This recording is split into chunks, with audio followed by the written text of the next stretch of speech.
হযরত মাওলানা মুফতি কাজী মোহাম্মদ ইব্রাহিম হাফিজাহুল্লাহ, উনি একজন সহজ সরল একেবারে গবেষক একজন আলেম, বিজ্ঞ প্রাজ্ঞ একজন আলেমে দ্বীন। ওনার মতো আলেম জেলখানার মধ্যে ছিল, ওনার মতো আলেমকে জুলুম করা হয়েছে, ঘর থেকে উঠায় নিয়েছে।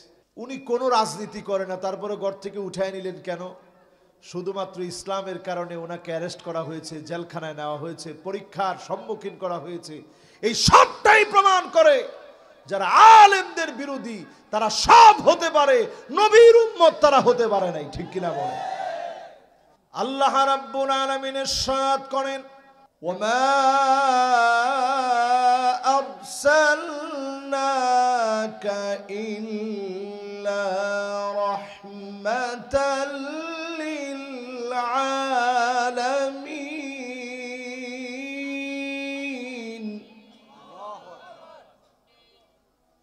সমস্ত জগতের জন্য রহমত বানায় আমার নবীকে আল্লাহ পাঠাইছেন। জোরে করে আল্লাহু আকবার।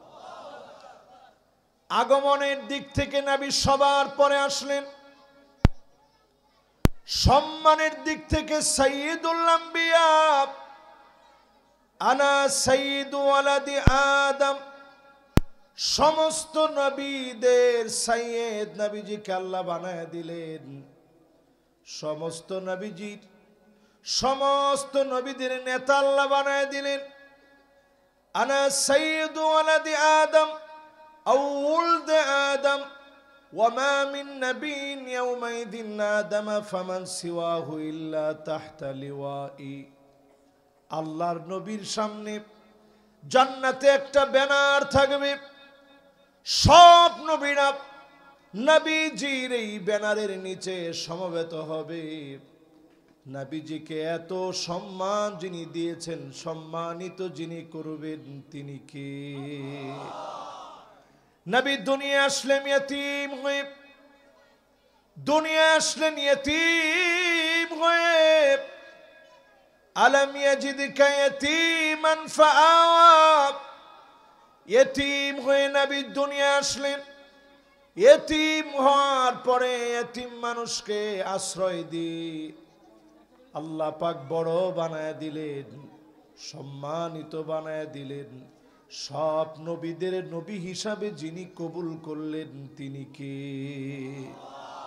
নবী চাইলে হওয়া যায় না, নবী চাইলেই কেউ হতে পারে না। নবীদেরকে আল্লাহ তাআলা নির্বাচিত করেন। নবীরা মাসুম। জোরে বলেন, নবীরা কি? আল্লাহর নবীকে আল্লাহ পাক কেমন ভাবে বানালেন, দুনিয়াতে পাঠালেন। নবীজির কাঁধ মুবারকের মাঝখানে কাযিররিল হাজারা, কবুতরের ডিমের মতো খতমে নবুয়তের সিলমোহর ছিল। আল্লাহর নবী শেষ নবী হিসাবে আগমন করলেন।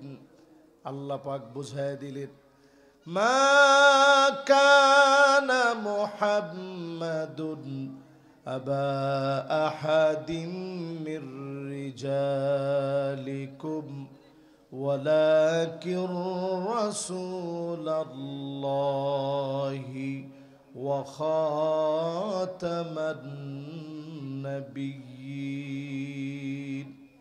সব নবীদের পরে আসার পরে কাযিররিল হাজারা, কবুতরের ডিমের মতো খতমে নবুয়তের সিলমোহর আল্লাহ তাআলা দিয়ে দিলেন।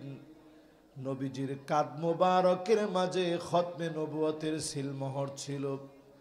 খ্রিস্টান পাদ্রী বাহিরা দেখে অবাক হয়ে গেল, ইনি শেষ নবী। চাচা আবু তালেব এত দূর সফর করতে গিয়ে সিরিয়ায় যাবেন, সফর বাদ দিয়ে তিনি চলে আসলেন। ভাতিজার নিরাপত্তার জন্য চলে আসলেন। ছোটবেলা থেকেই নবীজিকে যিনি মায়াধারী বানায় দিয়েছেন তিনি কে? নবীজিরে দেখলেই মায়া লাগতো। ছোটবেলা থেকেই এমন আল্লাহ বানায় দিয়েছেন। চাচা যাচ্ছেন সফরে, বাণিজ্যিক সফর, ব্যবসা বাণিজ্যের ক্ষেত্রে মানুষ নিজের সন্তানের কথাও শুনে না। সেইখানে যখন আল্লাহর নবী গিয়ে দাঁড়ায় বলেন, ইলা মান তাকিলুনি, চাচা আপনি কার কাছে আমারে রেখে যাচ্ছেন? আমার বাপও নাই, মাও নাই, কার কাছে রেখে চলে যাচ্ছেন? চাচা বললেন, লা আতরুকু কাবাদা, জীবনে কোনোদিন আর তোমারে রেখে যাব না। সেই দিন থেকে নবীজিকে আদর করে আগলে রাখতেন। ব্যবসার সব লাভ বাদ দিয়ে নবীজিকে নিয়ে সেই জর্ডান থেকে ফিরে আসলেন, সিরিয়া যায় নাই, একা একা চলে আসলেন। আল্লাহর নবীর নিরাপত্তার কথা চিন্তা করে ফিরে আসলেন। ছোটবেলা থেকে এত সম্মান নবীজিকে যিনি দিলেন তিনি কি? আমার নবীর সিরাতটা এমন। ওয়া ইন্নাকা লাআলা খুলুকিন আযীম, এই আযীম শব্দের ব্যাখ্যা এমন, সমুদ্র মহাসমুদ্র পরিমাণও যদি আপনি পরিমাণ করেন, আল্লাহ নবীর চারিত্রিক সৌন্দর্য গুণে শেষ করতে পারবেন না। একটা উটের চোখে নবীজি পানি দেখলেন, আল্লাহ নবী বুঝে ফেললেন উটটা অনেক কষ্টে আছে। নবীজি ডাক দিয়ে বললেন, এই উটের দায়িত্ব কার হাতে? একজন সাহাবী বললেন, ইয়া রাসূলুল্লাহ, আমি এই উটটার দায়িত্ব পালন করি। নবীজি ডেকে আনলেন, ডেকে বললেন, আফালা তাত্তাকিল্লাহ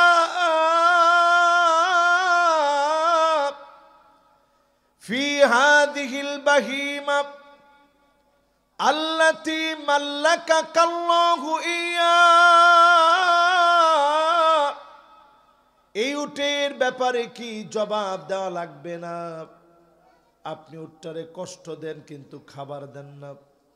এই উটের ব্যাপারে তোমাকে আল্লাহর সামনে দাঁড়াতে হবে।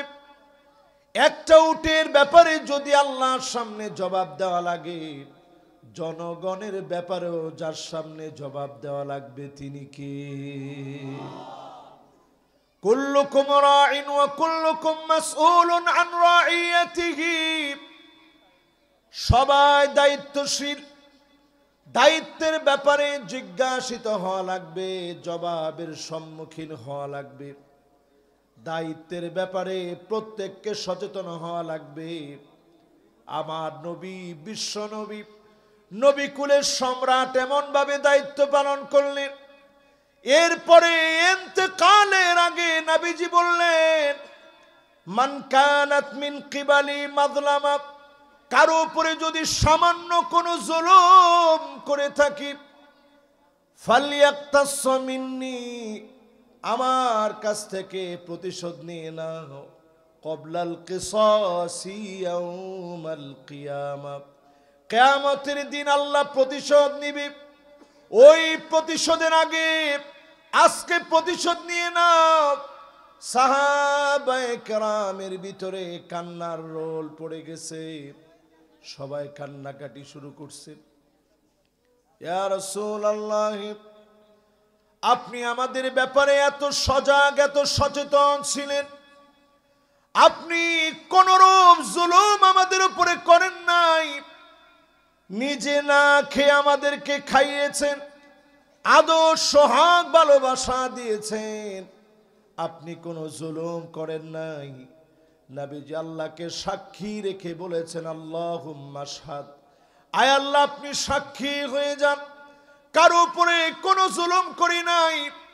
দাওয়াতি কাজ আমি পুঙ্খানুপুঙ্খানুরূপে আদায়ের চেষ্টা করেছি। দাওয়াত আল্লাহর হাবিব দিয়েছেন, নবীজি একা একা দাওয়াত দিয়েছেন, আবার খোঁজ খবর নিয়েছেন। পরিপূর্ণভাবে, চূড়ান্তভাবে যিনি কবুল করেছেন তিনি কে? দ্বীনের দাওয়াতের বেশ কিছু স্টেপ আছে। وَإِذْ يَمْكُرُ بِكَ الَّذِينَ كَفَرُوا لِيُثْبِتُوكَ أَوْ يَقْتُلُوكَ أَوْ يُخْرِجُوكَ। ও নবী, তারা আপনাকে বন্দী করে ফেলবে। নবীজিরে বন্দী করছে কিনা? শিয়াবে আবি তালেবে, জোরে কোন জায়গায়? কোরআনে আল্লাহ আয়াত নাজিল করছেন সূরা আনফালের ভিতরে, ও নবী তারা আপনাকে বন্দী করে ফেলবে। এটা নবীজির সিরাত থেকে আমাদের শোনা দরকার। নবীজিরে বন্দি করা হবে, বন্দি করা হয়েছে শিয়াবে আবি তালেবে। গাছের পাতা খাইছেন, এত পরিমাণ কষ্ট সেখানে হয়েছে, কোনো খাবার নাই, পানি নাই, কিছু নাই। আজকে একটু তাকায় দেখেন, জেলখানায় যখন আলেমদেরকে বন্দি করা হয়, শিয়াবে আবি তালেবের কথা মনে পড়ে যায়। আল্লাহর নবীকেও বন্দি করা হয়েছে, ঠিক কিনা বলেন? এরপরে 2 নম্বরে আল্লাহ রাব্বুল আলামিন জানালেন, আপনাকে তারা হত্যা করার ষড়যন্ত্র করবে। বাংলাদেশে আলেমদেরকে হত্যা করার ষড়যন্ত্র করা হয়েছিল, ঠিক কিনা বলেন? দেশের শ্রেষ্ঠ মানুষদেরকে ফাঁসি দেওয়া হয়েছে, হত্যার ষড়যন্ত্র করা হয়েছে। এই সব ষড়যন্ত্রের মোকাবেলায় একমাত্র আমার আল্লাহই যথেষ্ট ছিলেন, অন্য কারো দ্বারা বিজয় আসে নাই। বিজয় দিয়েছেন কে? এরপরে 3 নম্বর অপশনে আল্লাহ জানায় দিলেন, তারা আপনাকে ঘর থেকে বের করে দিবে, হিজরত করতে বাধ্য করবে। আল্লাহর নবীর আর বসতে বাকি নাই, হিজরত করা লাগবে।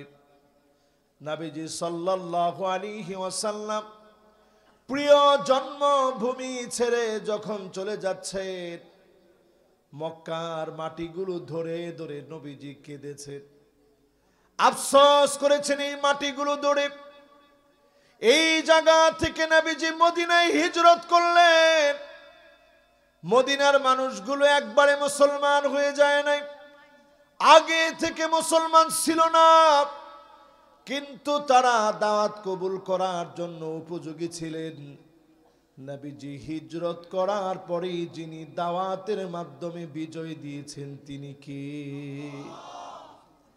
এখনকার যেই সময়টা আমরা বাংলাদেশে পার করতেছি, নবীজির জীবনী থেকে যদি হিসাব মিলায় নেন, 1 নম্বরে আমাদের অর্জন করা লাগবে আল ঈমানুস সাদিক, নির্ভরযোগ্য ঈমানের অধিকারী যদি আপনি হতে পারেন, অবশ্যই বিজয় যিনি আমাদেরকে দান করে দিবেন তিনি কে?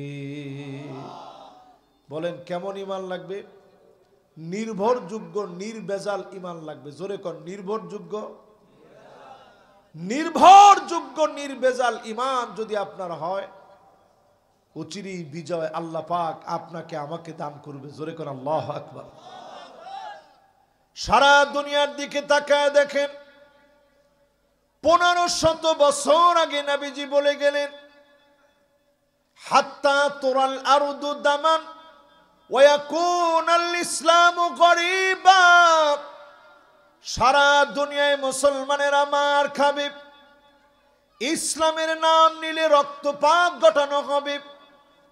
আপনি দুনিয়ার দিকে নজর করে দেখেন, 2 কোটি মানুষ আজকের রাতেও মার খেয়ে যাচ্ছে, মুসলমান হওয়ার কারণে মারতেছে। 20 কোটি মানুষের মাথার উপরে ছাদ নাই, 20 কোটি মানুষ ঘরবাড়িহীন হয়ে গেছে। তার মানে আজকেও আপনি মার খাচ্ছেন শুধুমাত্র দিনের কারণে, ইসলামের কারণে। এই মার খাওয়ার পরে অবশ্যই যিনি মুসলমানদেরকে ভুলে যাবেন না তিনি কে? অবস্থা এমন হবে মুসলমানদের, নবীজি যা যা বলে গেছেন একটু মিলায় দেখেন নবীজির সিরাত থেকে, অবস্থা এমন হবে মুসলমানদের। সংখ্যায় মুসলমানরা অনেক হবে কিন্তু মার খাবে। আজকের পৃথিবীতে প্রায় 200 কোটির কাছাকাছি মুসলমান। কত মুসলমান? অথচ আপনি চিন্তা করেন, সেই ইয়ারমুকের যুদ্ধে মুসলমান ছিল মাত্র 36,000, রোমক সম্রাটের সৈন্য ছিল 2,40,000। বেশি কি তারা না আমরা? তো তারা এত বেশি হওয়ার পরেও যখন খালিদ বিন ওয়ালিদ আগে থেকে জানাইছে যে আমরা কিন্তু আসতেছি, ছোট্ট একটা দাওয়াত নিয়ে আসতেছি। কি দাওয়াত? আসলিম তাসলাম, বলেন আসলিম মানে ইসলাম গ্রহণ করো তাহলে শান্তি পাবা। এই ছোট্ট দাওয়াত নিয়ে আসতেছি, যদি দাওয়াত গ্রহণ করেন তাহলে কোনো মারামারি কাটাকাটি কিছু নাই, না হলে আপনাদের এই দম্ভ অহংকার ভেঙে যাবে।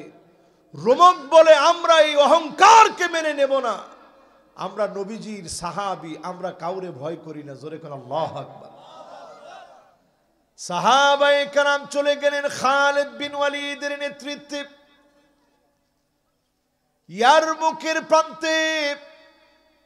প্রাণান্তকর লড়াই হবে মুসলমানদের সঙ্গে। রোমক সম্রাট চিঠি লিখেছে চীনের সম্রাটের কাছে, কিছু সৈন্যবাহিনী পাঠান। খালিদ বিন ওয়ালিদ ৩৬,০০০ সৈন্য নিয়ে আসতেছে। কত হাজার? একটা চিঠির ভিতরে দেখেন কি স্পিরিট মুসলমানের ছিল। মুসলমান খালি জানাইছে যে আমরা আসতেছি। রোমক সম্রাট চীনের কাছে চিঠি লিখছে যে ভাই যেমনে হোক আমাদেরকে বাঁচান, বিশাল সৈন্য নিয়ে মুসলমান আসতেছে।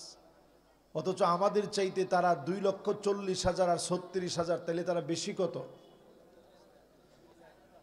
2,04,000 লোক তারা আমাদের চাইতে বেশি। তারপরে সবচেয়ে পরীক্ষিত তারা, সেই সময়ের পরাশক্তি তারা, বর্তমান আমেরিকার মতো শক্তিধর ছিল তারা। এরা চিঠি লিখছে যে যে করেই হোক কিছু সৈন্যবাহিনী পাঠান চীনের কাছে। চীন আগে থেকেই এরকম চালাক ছিল, উল্টা চিঠি লিখছে ইন্না কওমান মা খালিদ বিন ওয়ালিদ। খালিদ বিন ওয়ালিদের সঙ্গে যারা আসতেছে এরা মুসলিম। লাউ আরাদু আইয়াখলা আল জাবাল লাখালাউ। এই মুসলমানেরা যদি পাহাড়ের দিকে তাকায় বলে পাহাড় তুমি সরে যাও, এক মুহূর্তের ভিতরে পাহাড় সরে যাবে। জোরে করে আল্লাহু আকবার। মুসলমান একটু হিম্মত নিয়ে চিন্তা করেন তো দেখি, ৩৬,০০০ সেই সময়ের সৈন্যবাহিনী লড়তে গেছে 2,40,000-এর সাথে। চীনের সম্রাট মুসলমান না, সেও বিধর্মী, কিন্তু সে চিঠি লিখে বলছে যে মুসলমানরা এমন এক জাতি, এরা যদি পাহাড়কে লক্ষ্য করে বলে পাহাড় সরে যাও, পাহাড় সরে যাবে। জোরে কোন আল্লাহু আকবার। আজকে সেই ঈমান আমাদের নাই, ঈমানুস সাদিক অর্জন করতে পারি নাই। নবীর জীবনে ঈমানুস সাদিকের দাওয়াত দিয়েছেন, নির্ভরযোগ্য ঈমানের দাওয়াত দিয়েছেন। আজকে যদি আমি আপনি নির্ভরযোগ্য ঈমানের অধিকারী হই, আজকের এই মাহফিল থেকে যিনি কবুল করবেন তিনি কে? 2 নম্বর আরেকজন সাহাবীর ঘটনা শুনেন। সাদ বিন মুআয ইসলাম গ্রহণ করলেন 30 বছর বয়সে। আওয়াজ করে বলা লাগবে কত বছর বয়সে? 30 বছর বয়সে যখন তিনি ইসলাম গ্রহণ করলেন সাদ বিন মুআয, উনি নজর করে দেখেন সাহাবায়ে কেরাম নবীজির সামনে। ওই মুহূর্ত থেকে তিনি নবীজির সঙ্গী হওয়ার পর থেকে পিছু ছাড়ে না, সব জায়গায় সাথে সাথে যায়, মাসআলা মাসাইল শিখে নবীজির কাছ থেকে সংরক্ষণ করে। সাদ বিন মুআয 30 বছর বয়সে কালেমা পড়ছেন, ইন্তেকাল করছেন 36 বছর বয়স। তাহলে হায়াত পাইছেন ইসলাম গ্রহণের পরে কয়দিন? মাত্র 6 বছরে সাদ বিন মুআয আল্লাহর কাছে এত দামি হয়েছে, ইসলাম মানার কারণে এত দামি হয়ে গেছে। সাদ বিন মুআযের ইন্তেকালের দিন নবীজি নজর করে দেখে সাদ বিন মুআযের জন্য আকাশের দুয়ারগুলা খুলে গেছে। অজর ধারায় মালিক রহমত নাজিল করে দিয়েছে। ইহতাজ্জালাহু আরশুর রহমান, আরশে আজিম কেঁপে উঠছে সাদ বিন মুআযের ইন্তেকালে। নবীজির বড় মায়া লেগে গেছে, আমার সাদ আল্লাহর কাছে বড় দামি। নবীজির কাছে মায়া লেগে গেছে। নবীজি সাদ বিন মুআজকে গোসল দেওয়ার জন্য তাড়াহুড়া করে এত দ্রুত বের হয়ে গেলেন। এত দ্রুত নবীজি বের হয়ে গেলেন সাদ বিন মুআজের জানাজার জন্য। সাহাবায়ে কেরাম নবীজির পিছু পিছু যাচ্ছেন, জুতার ফিতা পর্যন্ত ছিঁড়ে যাচ্ছে। এত দ্রুত তাড়াহুড়া করে নবীজি যাচ্ছে। সাহাবায়ে কেরাম আরজ করলেন, ওগো নবীজি, এত তাড়াহুড়া করে কেন যাচ্ছেন? নবীজি জানায় দিলেন, আমার সাদ আল্লাহর কাছে বড় দামি হয়ে গেছে। 70,000 ফেরেশতা আল্লাহ নাজিল করে দিয়েছে। আমার সাদের জন্য আকাশের দুয়ার খুলে দিয়েছে। অজর ধারায় রহমত নাজিল হচ্ছে। আমার সাদের জন্য আল্লাহ রাব্বুল আলামিন এত ভালোবেসে ফেলেছে, আল্লাহ পাকের আরশে আজিমের মধ্যে কম্পন সৃষ্টি হয়ে গেছে। বলেন আল্লাহু আকবার। ইসলাম গ্রহণ করছে মাত্র কত বছর? 6 বছরে আল্লাহর কাছে এমন দামি হয়ে গেছে সাদ বিন মুআজ। মাত্র 6 বছরে আল্লাহ এত আপন করে নিছে। নবীজি নিজে গিয়ে গোসল করায় দিলেন, নিজে জানাজার নামাজ পড়ালেন, নিজে কবরস্থ করলেন। কবরস্থ করার পর নবীজি বারবার ফিরা ফিরা তাকায়। বাপ যেমন সন্তান আগে চলে গেলে কবরের দিকে তাকায় চোখের পানি ছেড়ে দেয়, নবীজির চোখ দিয়ে এরকম টপ টপ করে পানিগুলা গড়ায় গড়ায় পড়তেছে। নবীজি যখন কাঁদতেছিলেন, সাহাবায়ে কেরাম আরজ করলেন, ওগো নবীজি, আপনার চোখে পানি কেন? আপনি কেন কাঁদতেছেন? আল্লাহর নবী বলেন, আমার সাদ আল্লাহর কাছে এত দামি হয়েছে,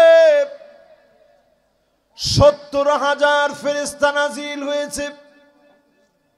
আকাশের দুয়ারগুলো খোলা হয়ে গেছে। আমার সাদের জন্যে আল্লাহর আরশে আজিমের মধ্যে কম্পন সৃষ্টি হয়ে গেছে। আবার সাদের কথা আমার বড় মনে পড়ে গেছে। আল্লাহ পাক কবরের দৃশ্যটা আমার চোখের সামনে খুলে দিলেন। আমি নজর করে দেখি মাটি আসতেছে চাপা দেওয়ার জন্য। আমি নবী যখন কান্নাকাটি করলাম, আল্লাহর বড় মায়া লেগে গেছে। আমার সাদের কবরটাকে আবার যিনি বড় বানায় দিয়েছেন তিনি কে? প্রিয় ভাইরা আমার, বলেন তো দেখি, সাদ বিন মুআজ ইমানের উপরে বাঁচছে কয় বছর? এই 6 বছরে আল্লাহ যদি দাম এতটুকু বাড়ায় দেয়, আমি আপনি অনেক দিন হয়েছে ইমান আনার বয়স। যদি আপনি চিন্তা করেন ইমান আনার বয়স কতদিন হয়েছে? মিন সিন্নিল বুলুগি ইলা সিন্নিল কুহুল, বালেগ হওয়ার পর থেকে 40 বছর অনেকের বয়স হয়ে গেছে। হয়েছে কিনা কোন? এই বালেগ হওয়ার পর থেকে 40 বছর পর্যন্ত, এইটাকে আরবের পরিভাষায় ইমাম নাওয়াবী রাহিমাহুল্লাহ এটাকে শাবাব বলছেন, যুবক বলছেন। শাবুন নাশা ফি ইবাদাতিল্লাহ। নবীজির আশপাশে নবীজি যুবকদেরকে নিয়ে থাকতেন। এই যুবকদেরকে দিয়ে বিজয় এসেছে। আজকেও যদি যুবকরা ঠিক হয়ে যায়, সমাজটাকে যিনি ঠিক বানায় দিবেন তিনি কে? যতজন আমার সামনে বসলেন, আল্লাহর নবী আমাকে আপনাকে এত ভালোবেসে গেছে, আয়াতে কারিমা নাজিল হয়েছে, ওয়ালা সাউফা ইউতিকা রাব্বুকা ফাতারদা। ও নবী, চিরি আপনার কলিজা ঠান্ডা করা হবে,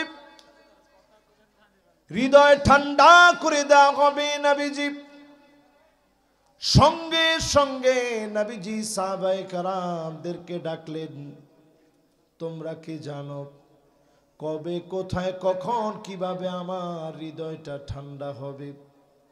সাহাবায়ে কেরাম বললেন, নবীজি আল্লাহু ওয়া রাসূলুহু আ'লাম, আল্লাহ আল্লাহর রাসূলই ভালো জানেন কবে, কোথায়, কখন, কিভাবে হৃদয় ঠান্ডা হবে। আল্লাহর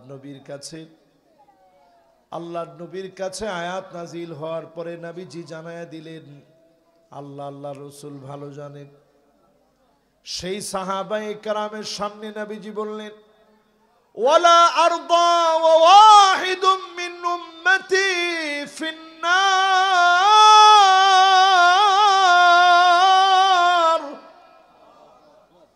আমার একজন উম্মত যদি জাহান্নামের আগুনে জ্বলে, কশিন কালেও হৃদয় ঠান্ডা হবে না যতক্ষণ না আমার ওই উম্মতটাও আল্লাহর জান্নাতি না হবে। ওই উম্মতটা যতক্ষণ জান্নাতি না হবে হৃদয় ঠান্ডা হবে না। নবীজির হৃদয় তখন ঠান্ডা হয়ে যাবে যখন নবীজির সব উম্মতদেরকে আল্লাহ পাক মাফ করে জান্নাতি বানায় দিবে। জোরে কোন আল্লাহু আকবার। এবার আমি এক এক করে 10টা হাদিস বলি, বাকি যে সময় আমার হাতে আছে 10টা হাদিস আপনাদেরকে আমি শোনাই, আপনারা নিজে একটা একটা করে হিসাব করেন আর চিন্তা করেন নবীজির আসলে কি আমরা উম্মত হতে পারছি কিনা। 1 নাম্বার হাদিস শুনেন, ফামান রাগিবা আন সুন্নতি ফালাইসা মিন্নি। এটা 1 নাম্বার হাদিস। নবীজির সুন্নাত থেকে যারা মুখ ফিরায় নেয় তারা নবীর উম্মত হতে পারে না, ঠিক কিনা বলে? ঠিকটা যে কইলেন পুরাপুরি জোরে সোরে কর না, একটু মহব্বত নিয়ে কন, কথা ঠিক নি? এবার আমি আপনাদেরকে আরেকটা প্রশ্ন করি, যারা ঠিকও বললেন এই মাহফিলেও বসলেন, নবীজির সুন্নত কি জিনিস আমরা কি এখন উপলব্ধি করি, বুঝি? নবীজির সুন্নত হচ্ছে মিন কাউলিন আও ফি'লিন আও তাকরীরিন আও সিফাতিন খিলকিয়াতিন আও খুলুকিয়া হাকীকাতান আও হুকমান হাত্তাল হারাকাত ওয়াস সাকানাত ফিল ইয়াকযাতি আও ফিল মানাম। আল্লাহর নবীর কথা, কাজ, মৌন সমর্থন, উঠা বসা, চিন্তা, চেতনা নবীজির মতো যদি আপনার না হয়, আপনি সব হতে পারেন, নবীর উম্মত আপনি হতে পারেন না। ঠিক নেই? এটাতে ঠিকটা আসতে হয়ে গেছে। কারণ কি, আমরা সব কাজ নবীর মতো করি না। দাড়িটা নবীজির মতো রাখি না। রাখেন? দাড়ি রাখেন ফ্রান্স কাট, দাড়ি রাখেন রবিনহুড কাট। এখন নতুন করে আবার বিভিন্ন মুভির স্টাইলে এখন দাড়ি রাখে, তামিল মুভির ডিজাইন স্টাইল ফ্যাশনে এখন দাড়ি রাখা হয়। ঠিক তো কইছে একজনে, বাকিরা কি কন?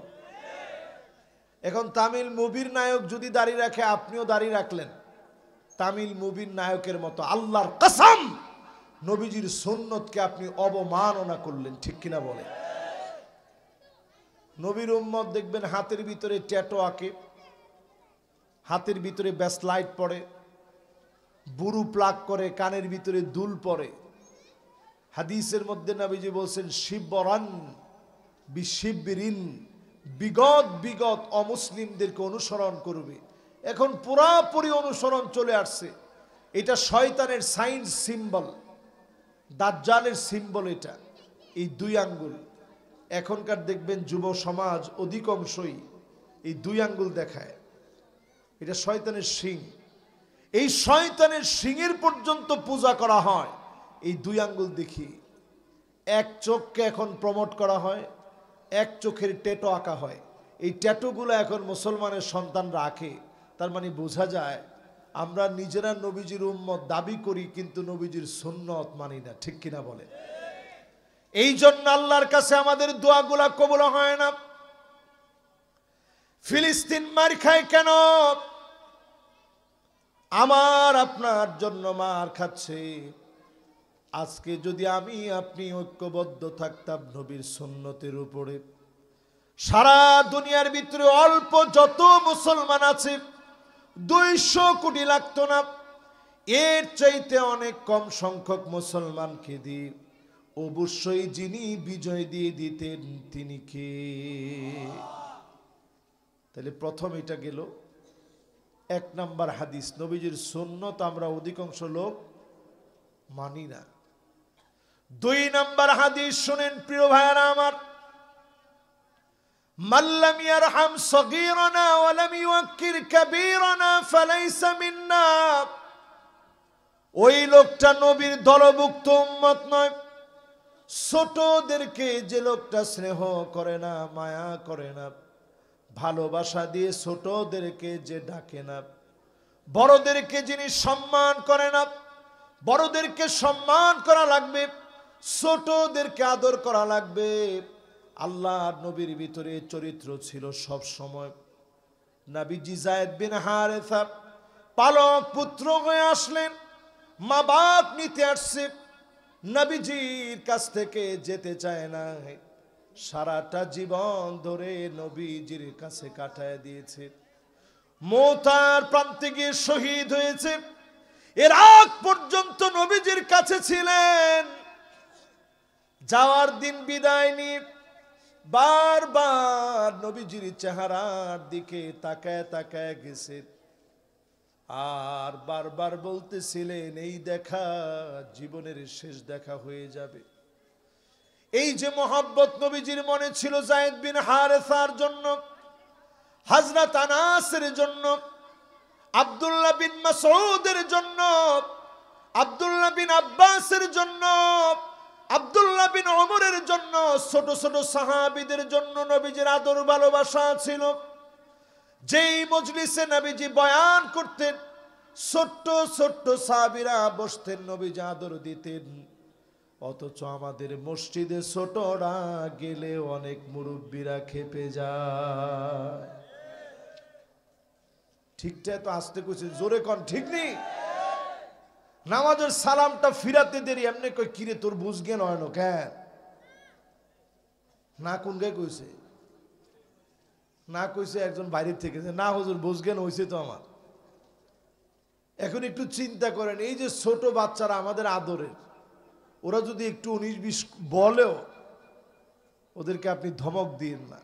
আরব দেশে গিয়ে দেখেন, আমি তুরস্কে গেছি, ওমানে গেছি, সব জায়গায় আমি দেখছি ছোট বাচ্চারা নামাজের সময় ডিগবাজি খেলতেছে।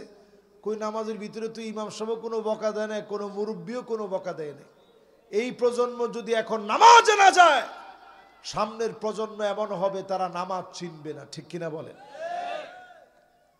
তাহলে নবীজির উম্মত যারা ছোটদেরকে দিবেন আদর, বড়দেরকে করবেন সম্মান, এটা নবীজির অনন্য আদর্শ, অনন্য চরিত্র। 2 নাম্বার হাদিস শোনাইলাম।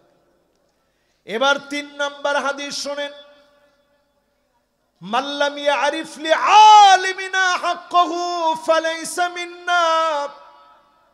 নবীজি বলেন সে আমার দলভুক্ত হতে পারে না। যে আমার আলেমকে সম্মান করে না সে আমার দলভুক্ত উম্মত হতে পারে না, ঠিক কিনা বলে? এবার একটু আপনি মিলায়া দেখেন।